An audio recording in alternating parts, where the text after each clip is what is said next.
이를 갈며 그리고 파리해지는지라.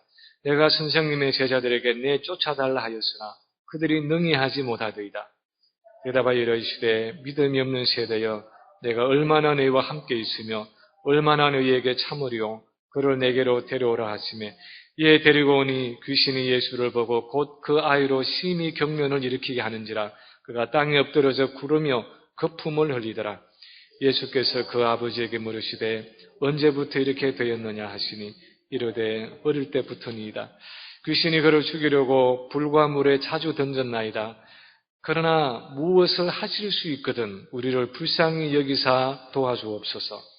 예수께서 이르시되 할 수 있거든이 무슨 말이냐? 믿는 자에게는 능히 하지 못할 일이 없느니라 하시니 곧 그 아이의 아버지가 소리를 질러 이르되 내가 믿나이다. 나의 믿음 없는 것을 도와주소서 하더라. 예수께서 무리가 달려와 모이는 것을 보시고 그 더러운 귀신을 꾸짖어 이르시되 말 못하고 못 듣는 귀신아, 내가 네게 명하노니 그 아이에게서 나오고 다시 들어가지 말라 하시매 귀신이 소리 지르며 아이로 심히 경련을 일으키게 하고 나가니 그 아이가 죽은 것 같이 되어 많은 사람이 말하기를 죽었다 하나 예수께서 그 손을 잡아 일으키시니 이에 일어서니라. 집에 들어가심에 제자들이 조용히 묻자우되 우리는 어찌하여 능히 그 귀신을 쫓아내지 못하였나이까? 이르시되 기도 외에 다른 것으로는 이런 종류가 나갈 수 없느니라 하시니라. 아멘.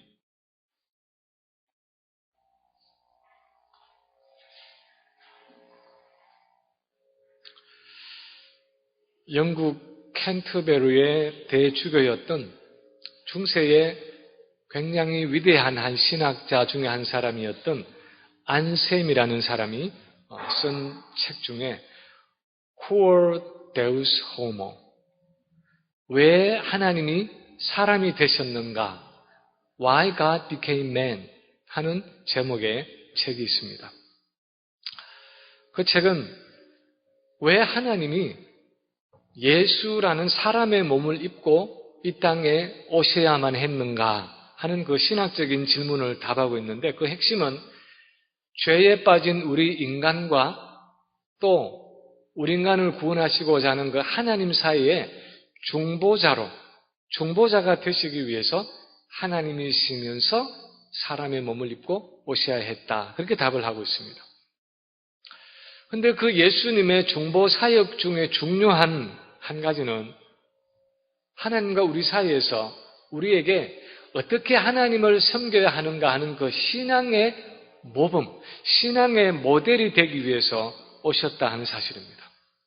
마치 군대에 훈련 조교가 앞에 있어서 무슨 총검술이나 무슨 어떤 동작을 시범을 보여주는 사람이 필요하듯이, 그래서 나머지 사람들이 그걸 따라하도록 앞에 어떤 사람이 필요하듯이 예수님은 우리 신앙의 모델로서 하나님과 우리 사이에 중보자로 계시면서 우리가 어떻게 하나님을 섬겨야 하는가 하는 사실을 마치 훈련 조교처럼 보여주시는 분으로 오셨다는 것입니다. 오늘 본문은 그렇게 중보자로 우리 앞에 서 계시는 예수님이 그 많은 것 중에서 특히 하나님을 믿는다는 것은 어떤 것인가? 하나님을 어떻게 믿어야 하는가? 하는 이 믿음에 대한 가르침을 주시는 본문이라고 할 수 있습니다. 오늘 본문 전체를 하나의 질문으로 요약한다면 믿음이 뭐냐 하는 것입니다. 우리가 하나님을 믿는다 또는 예수님을 믿는다, 믿음이라는 말을 아마 우리 기독교에서 가장 많이 쓰고 있는 단어 중에 하나라고 말할 수 있는데 그 믿는다는 말이 도대체 무슨 뜻이냐 하는 것이 오늘 본문이 우리에게 가르치고자 하는 내용입니다.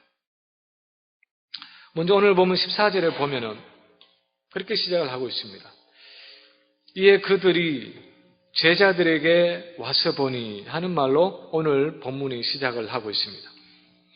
그들이 하는 것은 우리가 2주 전에 생각을 했지만 그 전날 밤에 산에 기도하러, 그 변화산상에 기도하러 올라갔던 예수님과 세 제자들, 누구죠? 베드로와 야고보와 요한이 이제 산에서 내려왔을 때 하는 그런 의미입니다. 그들이 산에서 내려와 보니 그 남아있던 9 제자들 주변에 큰 무리가 둘러싸고 있고 뭔지 모르지만 서기관들과 지금 남아있는 9명의 제자들과 논쟁이 붙었습니다.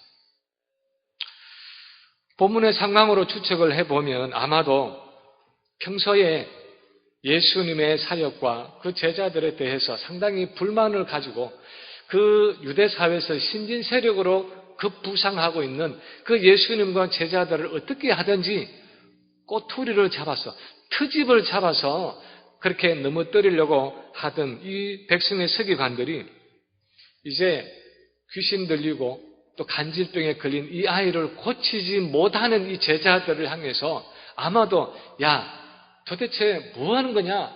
이 전부 다 가짜 아니야? 이렇게 하면서 아마 제자들을 비방하고 비난하고 있고 또 제자들은 거기에 대해서 우리가 고치지는 못했지만 우리가 이 귀신을 쫓아내지는 못했지만 우리가 가짜는 아니야. 그렇게 하면서 아마도 서로 변론하고 있던 그런 상황이 아니었는가 우리가 추측할 수 있습니다. 그런 난감한 상황 가운데서 예수님이 세 제자들과 함께 산에서 내려오셨을 때에 무리들이 놀라면서 반가워하면서 달려와서 인사를 했습니다. 예수님이 물었습니다. 너희가 무엇을 그들과 변론하고 있느냐? 도대체 무슨 일이냐? 그랬더니 그 사건의 중심이 되는 이 귀신 들린 아이의 아버지가 예수님께 자초지정을 말했습니다. 예수님, 말 못하게 하는 귀신 들린 제 아이를 제가 선생님의 제자들에게 데려왔습니다. 그런데 선생님의 제자들이 제 아이를 고치질 못했습니다. 그것도 9명이나 되는 그 많은 제자들이 한 아이를 고치지 못해서 그 아이 속에 들어와 있는 그 귀신을 쫓아내지 못해서 쩔쩔매고 있는데 그래서 거기에 둘러선 무리들과 또 그들을 비방하는 이 서기관들의 놀림거리가 되어 있었다는 것입니다. 귀신을 쫓아내지 못하는 무능한 제자들과 그들의 무능함을 비난하고 비방하고 있는 서기관들과 그런 답답한 상황을 우선 흥미로운 구경거리인 것처럼 둘러서서 그렇게 쳐다보고 있는 그 무리들을 바라볼 때 예수님의 마음이 무너지는 것 같았습니다. 이제는 3년의 그 사역을 마무리 짓고 이제 곧 십자가를 져야 할 그때가 되어가는데 아직도 그동안 3년씩이나 데리고 다니면서 가르친 이 제자들은 너무나 갈 길이 먼 그 제자들의 믿음을 바라보면서 가슴이 아팠습니다. 그래서 19절에 말씀하십니다. 믿음이 없는 세대여 내가 얼마나 너희와 함께 있으며 얼마나 너희에게 참으려. 마태복음과 이 누가복음의 병행구에 보면 오늘 이 마가처럼 그냥 믿음이 없는 세대여라고 말씀하시는 것이 아니라 사실은 믿음이 없고 패역한 세대여 그렇게 단식하고 계십니다. 이것은 그렇게 3년씩이나 같이 먹고 자면서 말씀을 가르친 이 제자들이 사실은 믿음 없는 그 세대와 조금도 다르지 않은 세상의 조롱을 받고 있는 그 시대의 사람들과 조금도 다름이 없다는 것을 의미했습니다. 자기의 제자들을 포함해서 이 아이의 아버지와 비방하는 서기관들과 그리고 둘러서 모든 무리들이 예수님이 보고 계시는 그 온 세대가 너무나 믿음이 없고 패역한 세대라는 것입니다. 우리 한글 성경은 단순히 믿음이 없는 세대여 그렇게 번역을 하고 있지만 영어 성경에 보면은 Oh faithless generation, Oh 하는 감탄사를 앞에 넣어서 번역을 하고 있습니다. 이것은 예수님의 아주 깊고 안타까운 탄식을 나타내는 말입니다. 왜 예수님은 그들의 믿음에 대해서 이렇게 깊이 탄식하셨습니까? 그것이 그렇게 심각한 문제였습니까? 무엇이 그 시대의 사람들이 가지고 있었던 믿음의 문제였습니까? 이어지는 본문을 통해서 우리는 주님이 그렇게 안타까워하시면서 탄식하신 이유를 몇 가지로 나누어서 생각해 볼 수 있습니다. 첫 번째는 주님이 그렇게 그 시대를 보면서 그 사람들을 보면서 탄식하신 이유는 그들이 하나님의 전능하심을 믿지 않았기 때문이었습니다. 하나님의 전능하심을 믿지 않는 그들의 불신앙 때문이었습니다. 예수님이 그 아이를 데려오너라 그렇게 말씀하셨을 때 아버지가 그 아들을, 귀신 들린 아들을 데리고 왔습니다. 그 아이 안에 있는 귀신이 마지막 발악을 하면서 아이가 땅에 쓰러져서 뒹구르면서 입에 거품을 물고 몸을 비틀고 있었습니다. 예수님이 물었습니다. 언제부터 이렇게 됐느냐? 이 아이가 어려서부터 이렇게 귀신이 들려서 간질병을 앓았을 뿐 아니라 귀신은 여러 번 이 아이를 죽이려고 불에도 던지고 물에도 던지고 그렇게 아주 심한 상태로 지금까지 왔다는 그 이야기를 하면서 이 아버지가 예수님께 간청합니다. 22절에 보면은 그러나 무엇을 하실 수 있거든 우리를 불쌍히 여기사 도와주옵소서. 이 아버지는 우리를 불쌍히 여기소서 하는 그 말 앞에다가 그러나 무엇을 하실 수 있거든 우리를 불쌍히 여기사 도와주옵소서 그렇게 말하고 있습니다. 아마도 이 아버지의 마음속에는 9명이나 되는 그 예수님의 제자들이 그 많은 제자들이 붙어서 이 아이를 귀신을 쫓아내려고 애를 썼지만 결국은 쫓아내지 못한 것을 보면서 어쩌면 이 제자들의 스승이라고 말하는 이 예수님도 이 귀신을 쫓아내지 못할는지 모르겠다 하는 그런 생각이 있었던 것 같습니다. 그래서 그의 간청에는 의심하는 마음이 섞여 있었습니다. 무엇을 하실 수 있거든 If you can, if you could 그렇게 의심을 품은 마음으로 무엇을 하실 수 있으면 우리를 불쌍히 여기사 도와주십시오. 그렇게 간청을 했습니다. 그런데 예수님은 그의 의심 섞인 마음을 용납하시지 않았습니다. 그래서 당장 그 자리에서 그 아버지의 믿음 없음을 책망하셨습니다. 할 수 있거든이 무슨 말이냐? 믿는 자에게는 능치 못함이 없느니라. 할 수 있거든이 무슨 말이냐? 믿는 자에게는 능하지 못함이 없다 하는 예수님의 말씀에 담긴 가장 1차적인 의미는 우리 믿음의 대상이 되시는 하나님은 모든 것을 하실 수 있다 하는 사실을 말씀하고 있는 것입니다. 예수님은 그분의 사역 동안에 믿음에 대해서 많은 말씀을 하셨고 믿음을 통해서 일어날 수 있는 일에 대해서 많이 말씀하셨지만 그분은 한 번도 사람의 믿음 자체나 그 사람의 어떤 신념이나 사람이 가지고 있는 어떤 심력, 그 믿음의 힘 때문에 어떤 일이 일어난다고 가르치신 적이 한 번도 없었습니다. 예를 들어서 오늘 본문의 병행구가 되는 마태복음 17장에 보면 예수님이 그렇게 말씀하셨습니다. 너희에게 믿음이 겨자씨 하나만큼만 있어도 이 산을 명하여 여기서 저리로 옮겨지라 하면 옮겨질 것이요 또 너희가 못할 일이 없으리라. 여러분 잘 아시는 말씀이죠. 겨자씨만한 믿음만 있어도 여기 있는 산을 옮겨서 저리로 옮겨져라 그렇게 말해도 이루어질 것이고 하지 못할 일이 없다 그렇게 말씀하셨습니다.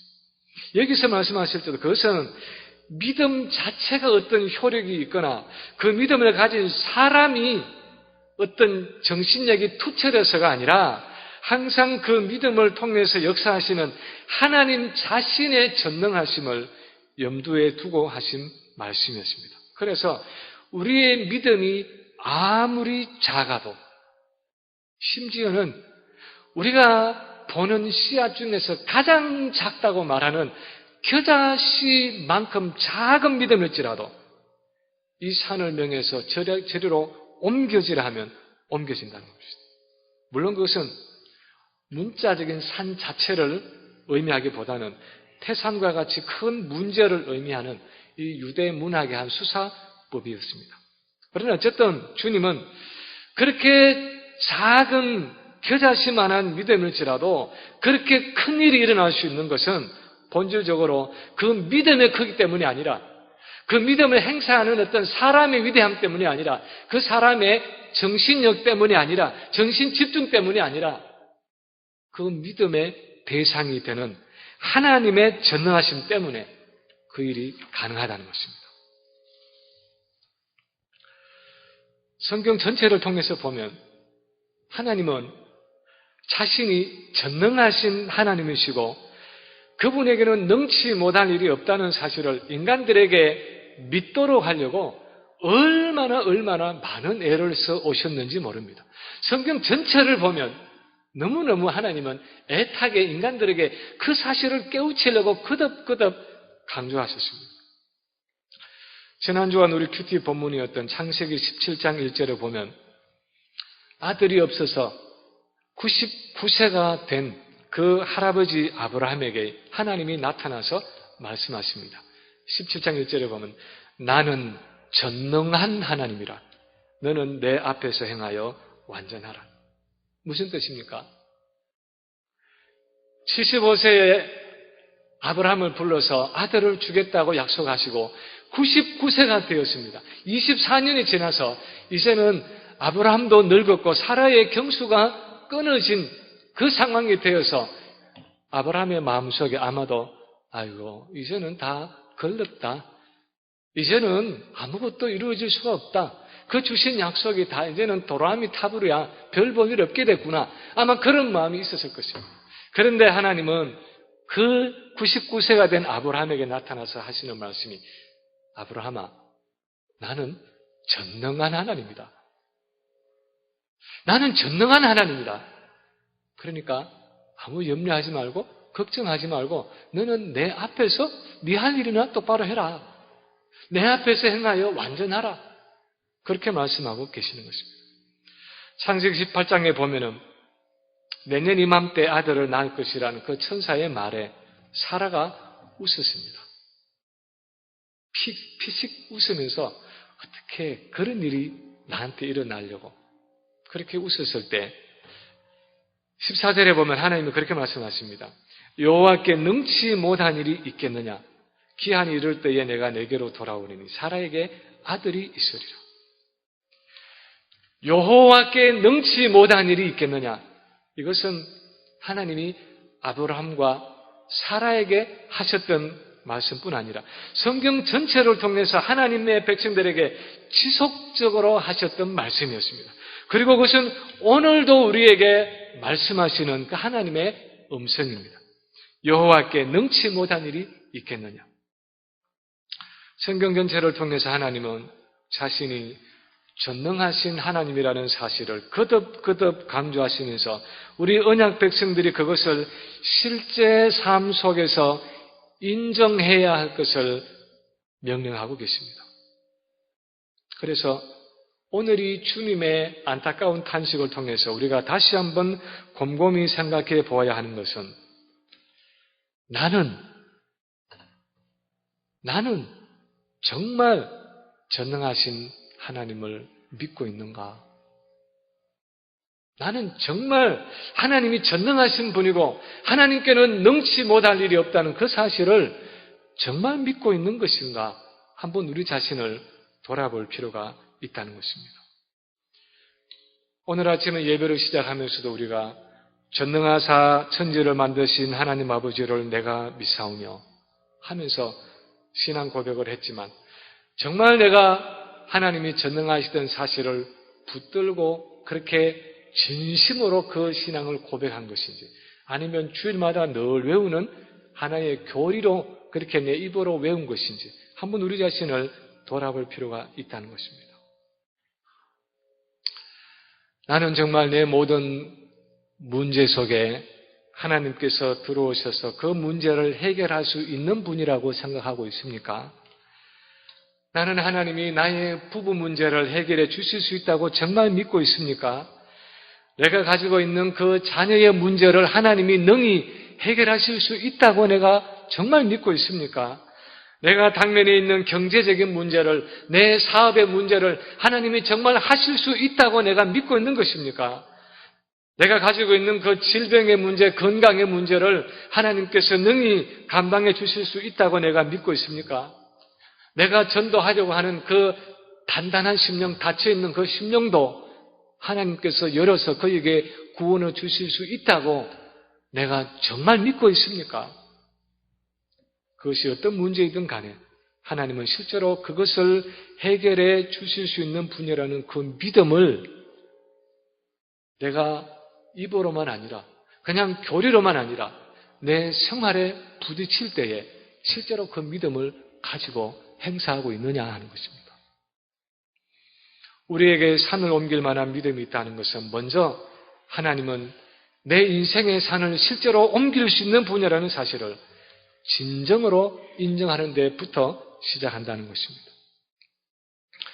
두 번째로 예수님이 그렇게 그 시대를 보면서 그 사람들을 보면서 안타까워하시고 그렇게 탄식하신 이유는 그들이 전폭적으로 하나님을 의지하지 않았기 때문이었습니다. 전폭적으로 하나님을 의지하지 않는 그 시대의 패역함, 그들의 패역함 때문이었습니다. 할 수 있거든이 무슨 말이냐? 믿는 자에게는 능치 못함이 없느니라 하는 이 예수님의 말씀은 그 아버지의 말에 대한 대답이었습니다. 아버지의 요청에 대한 답변이었습니다. 귀신 들려서 간질병으로 땅바닥에 뒹굴면서 거품을 물고 있는 그 아이를 바라보면서 아버지는 그렇게 간청을 했습니다. 만약 당신이 무엇을 하실 수 있으면 제발 뭐든지 좀 해주십시오. 그때 예수님이 대답하신 것이 바로 이 23절의 말씀입니다. 만약 당신이 무엇을 하실 수 있으면이라니, 전능하신 하나님을 믿는 사람에게는 능치 못할 일이 없느니라. 만약 당신이 무엇을 하실 수 있으면이라니, 전능하신 하나님을 믿는 그 사람에게는 능치 못함이 없다. 그렇게 말씀하시면서 예수님을 의심하는, 자기 앞에 있는 그 예수님을 의심하는 마음을 예수님은 지금 책망하고 계시는 것입니다. 영어로 보면은 What do you mean if you can? All things are possible for those who believe in God. 하는 그런 의미입니다.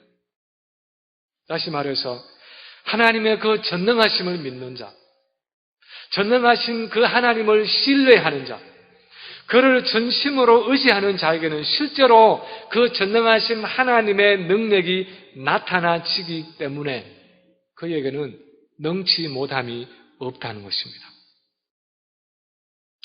사실 어떻게 보면 이 예수님의 말씀은 전혀 새로운 진리가 아니었습니다. 이 말씀은 벌써 구약 성경에부터 이미 오래전부터 하나님이 하고 계셨던 말씀입니다. 예를 들어서 역대하 16장 9절을 보면 선지자 하나니가 유다왕 아사에게 말합니다. 여호와의 눈은 온 땅을 두루 감찰하사 전심으로 자기를 향하는 자를 위하여 능력을 베푸시나니. 하나님은 전심으로 자기를 향하는 자에게, 그를 온전히 의지하는 자에게 그분의 능력을 베푸신다는 것입니다. 그분의 능력을 공유하신다는 것입니다. 전심으로 하나님을 찾는 그 사람과 그분의 능력을 같이 쉐어한다는 것입니다. 그래서 그를 통해서 하나님의 능력이 나타나기 때문에 그에게는 능치 못함이 없다 하는 말씀을 지금 하고 있는 것입니다. 그런데 오늘 본문의 특이한 것은, 아주 독특한 것은 그렇게 전폭적으로 온전하게 하나님을 의지하는 그 믿음의 표본이, 그 믿는 자의 모델이 바로 메시아 되시는 예수님 자신이라는 것입니다. 제가 성경을 이해하는 한 예수님은 자신이 하나님의 아들이시고 메시아이시기 때문에 자기 자신의 능력으로 모든 일을 할 수 있다고 말씀하신 적이 없었습니다. 그분은 항상 자신이 하는 모든 일이, 귀신을 쫓아내고 질병을 고치는 그 축사와 치유와 모든 기적들이 자기 안에 온전히 거하시는 그 하나님 아버지의 능력으로 행해지는 일들이라고 고백하셨습니다. 예를 들어서 누가복음 11장 20절에서 예수님은 자기가 귀신의 왕 바알세불의 힘을 입어서 다른 귀신을 쫓아낸다는, 그렇게 말하는 사람들을 향해서 내가 만일 하나님의 손을 힘입어 귀신을 쫓아내는 것이면 하나님의 나라가 이미 너희에게 임하였느니라, 그렇게 말씀하셨습니다. 다시 말하면 내가 지금 귀신을 쫓아내는 것은 하나님의 손을 힘입어서 귀신을 쫓아내는 것이다. 그러므로 사실은 하나님의 나라가 이미 너희에게 임했다. 이 땅에 이미 하나님 나라가 임했다. 왜? 내가 지금 하나님의 능력을 힘입어서 귀신을 쫓아내고 있기 때문이다. 그렇게 말씀하셨습니다. 요한복음 14장에 보면 예수님이 빌립에게 이렇게 말씀하셨습니다. 10절에서 12절에 보면 내가 아버지 안에 거하고 아버지는 내 안에 계신 것을 네가 믿지 아니하느냐?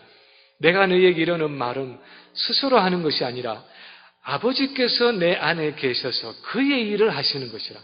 내가 아버지 안에 거하고 아버지께서 내 안에 계심을 믿어라. 그렇지 못하겠거든 행하는 그 일로 말미암아 나를 믿어라.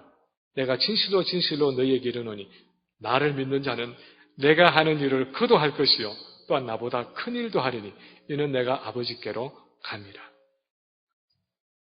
예수님이 빌립에게 하시는 그 말씀의 핵심은 예수님은 항상 아버지 하나님이 기뻐하시는 그 일을 행하시기 때문에 하나님께서 그분 가운데 성령으로 온전히 임하여 계시고 그래서 하나님 자신이 예수님 안에서 말씀하시고 기적을 행하시고 귀신을 쫓아내신다는 것입니다. 예수님의 그 3년간의 지상사역이 그분 안에서 온전히 역사하신 하나님의 능력으로 이루어진 일이라는 사실을 나중에 베드로가 고넬료의 집에서 한 설교에서 확증할 수 있습니다. 사도행전 10장 38절에 보면 베드로는 하나님이 나사렛 예수에게 성령과 능력을 기름 붓듯 하셨으며 그가 두루 다니시며 선한 일을 행하시고 마귀에게 눌린 모든 사람을 고치셨으니 이는 하나님이 함께 하셨습니다. 하나님이 그분에게 성령과 능력을 기름 붓듯 하셔서 하나님이 그분과 함께 하셨기 때문에 두루 다니시면서 그 많은 일들을 행하시고 마귀에게 눌린 모든 사람들을 고치셨다는 것입니다. 예수님은 항상 우리 인간이 하나님을 전폭적으로 의지하고 신뢰하기만 하면 전능하신 그 하나님의 능력의 통로가 될 수 있다고 말씀하십니다.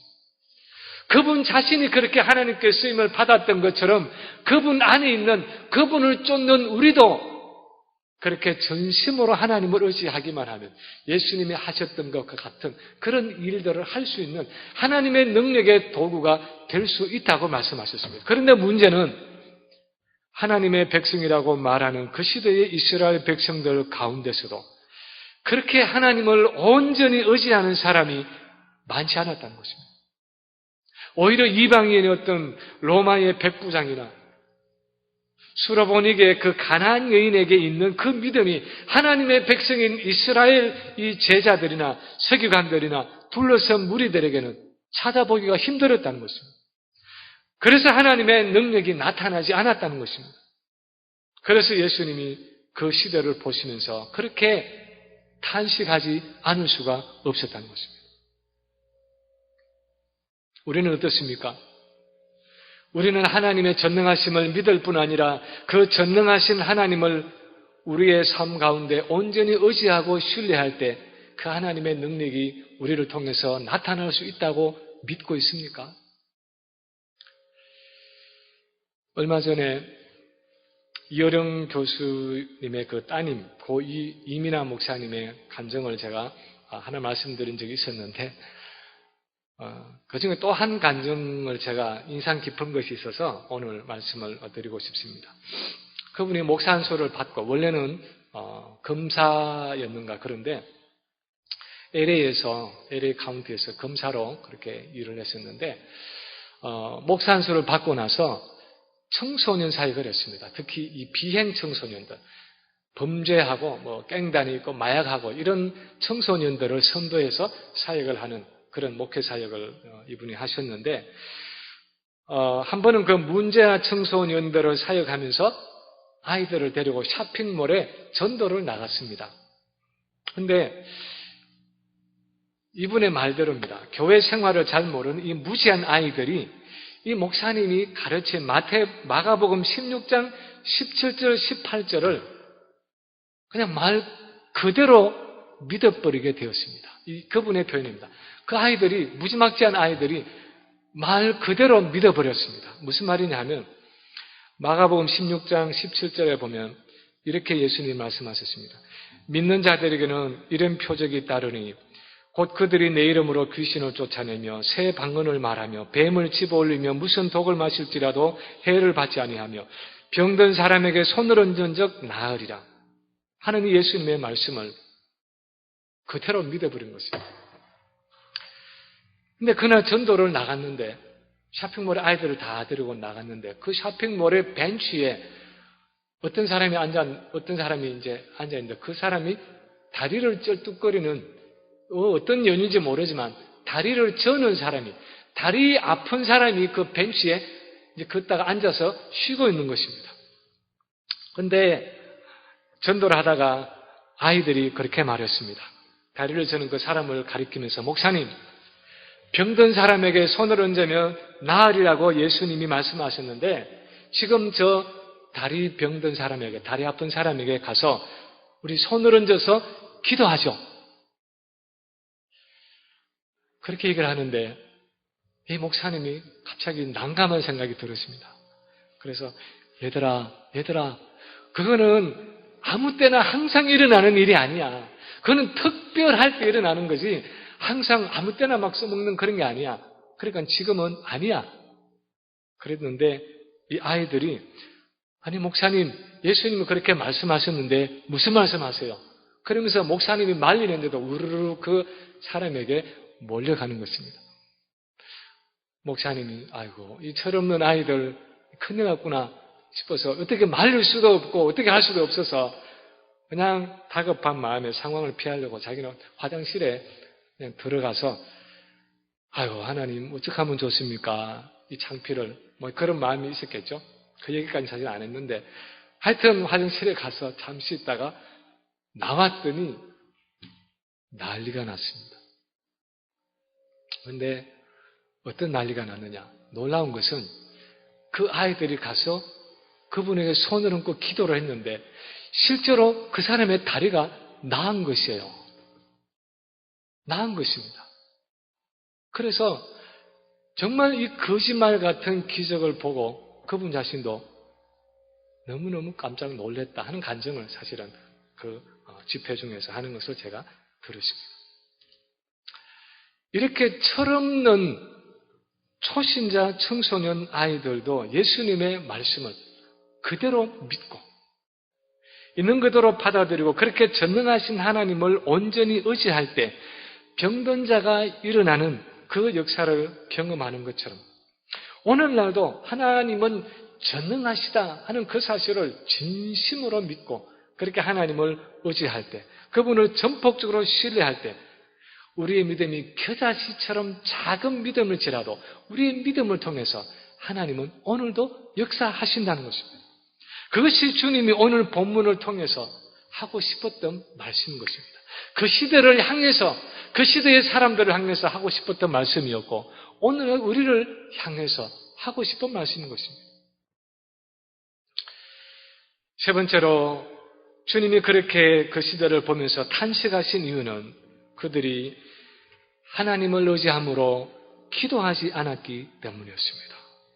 기도하지 않은 그들의 한일함과 그들의 교만 때문에 주님은 그렇게 탄식하셨다는 것입니다. 예수님이 그 아이를 고치고 귀신이 쫓겨나가고 그 아이가 회복되고 나서 이제 무리가 다 떠나가고 나서 예수님과 제자들이 집에 들어갔을 때 28절에 보면 제자들이 예수님께 조용히 나와서 물었습니다. 예수님, 우리는 어째서 그 귀신을 쫓아내지 못했습니까? 그렇게 물었습니다. 사실 제자들은 이전에도 예수님께로부터 그 귀신을 쫓아내는 권세를 받은 적이 있었습니다.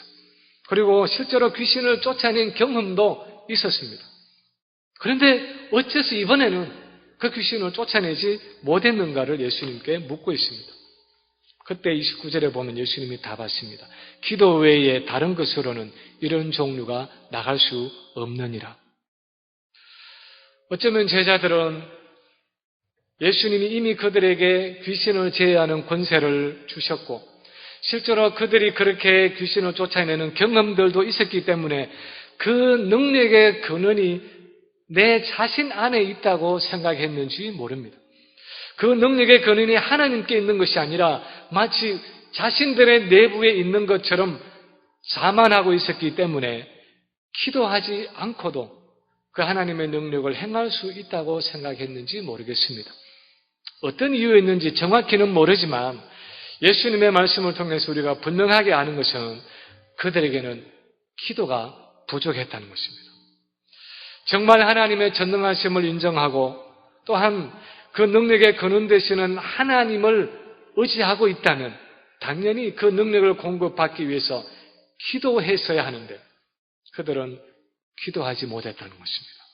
그들의 믿음의 부족은 그들의 기도의 부족으로 나타났다는 것입니다.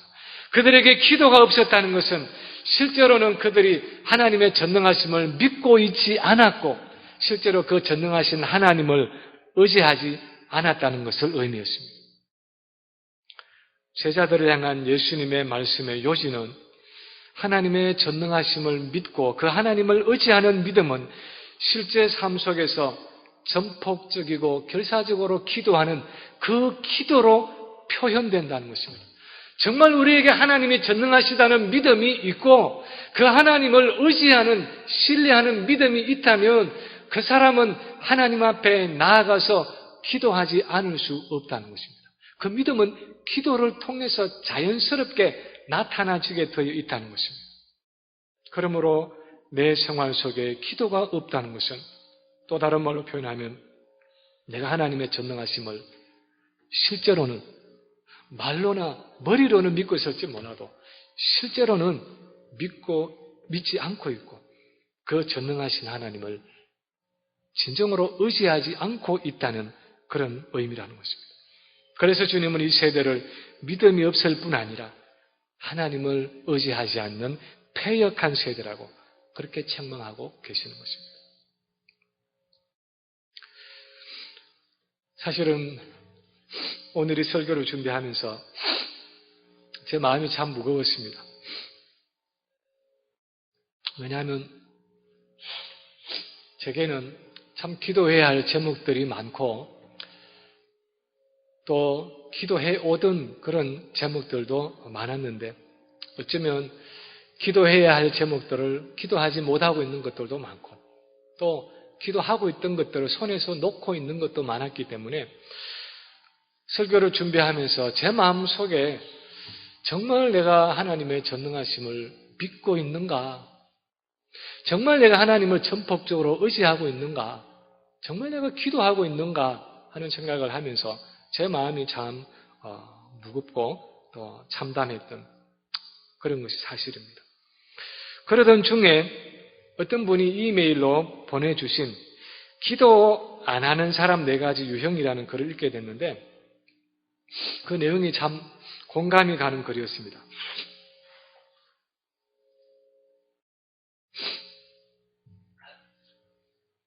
그 중에 그분이 이렇게 글을 썼습니다.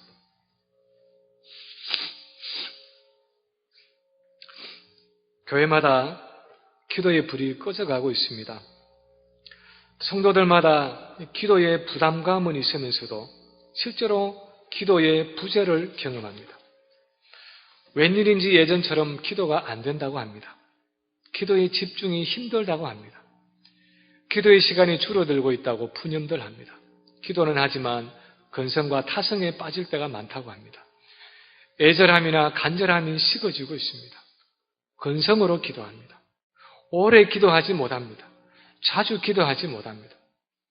분명 기도의 제목이 태산 같은데 실제로 기도의 양은 5분, 10분도 안 되는 경우가 많다고 합니다. 부르짖어야 하는데 실제로 부르짖지 못합니다. 눈물로 통곡하면 해결됨을 아는데 실제로 눈물 없는 건조한 기도 시간에 더 익숙해져 있습니다. 사단은 오늘날 그리스도인들을 바쁘게 살도록 도와줍니다. 그리고 피곤하게 합니다. 그래서 기도할 시간이 없다고 말하게 하며 피곤해서 기도할 수 없다고 합리화시키게 합니다. 그러나 세상에 기도를 대신할 것은 아무것도 없습니다. 기도는 기도로 채워야 하고 기도는 기도로 풀어야 합니다. 기도 없는 바쁨을 자랑하지 마십시오. 기도 없는 피곤함을 부끄러워하십시오. 우리가 아는 것처럼 예수님의 그 복음서에 나타난 삶을 보면 그는 하나님의 본체이면서도 성부 하나님을 전폭적으로 의지하는 삶을 살기로 작정하셨기 때문에 그 아버지 하나님의 능력을 공급받기 위해서 끊임없이 기도하셨던 것을 우리가 말씀에서 볼 수 있습니다. 날이 밝기 전에 새벽 미명에 일어나셔서 기도하셨습니다. 바쁜 사역 중에도 그렇게 사람들이 환자들이 몰려오는 중에도 그들을 물리치시고 잠시 한적한 곳에 가셔서 그렇게 기도하셨다고 기록하고 있습니다. 때로는 밤이 맞도록 기도하셨습니다. 그런 관점에서 기도하시는 예수님의 모습을 찾기 위해서 복음서를 자세히 살펴보면 그분의 삶은 정말 기도하시는 삶이었습니다. 기도를 통해서 끊임없이 전능하신 그 아버지의 능력을 공급받는 삶이었습니다. 그것이 주님이 보여주신, 주님이 우리의 훈련 조교로서 신앙의 모델로서 보여주신 믿음의 삶의 원리였습니다.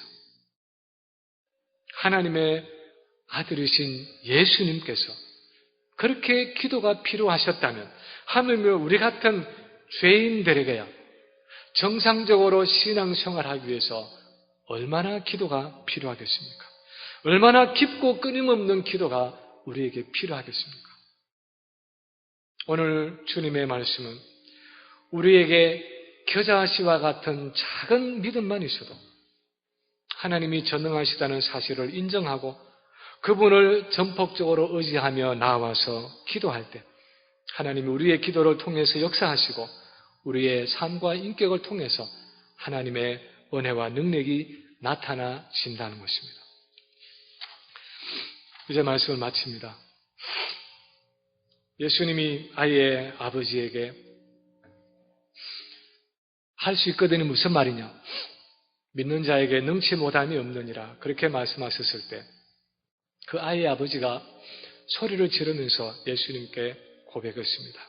내가 믿나이다. 나의 믿음 없는 것을 도우소서.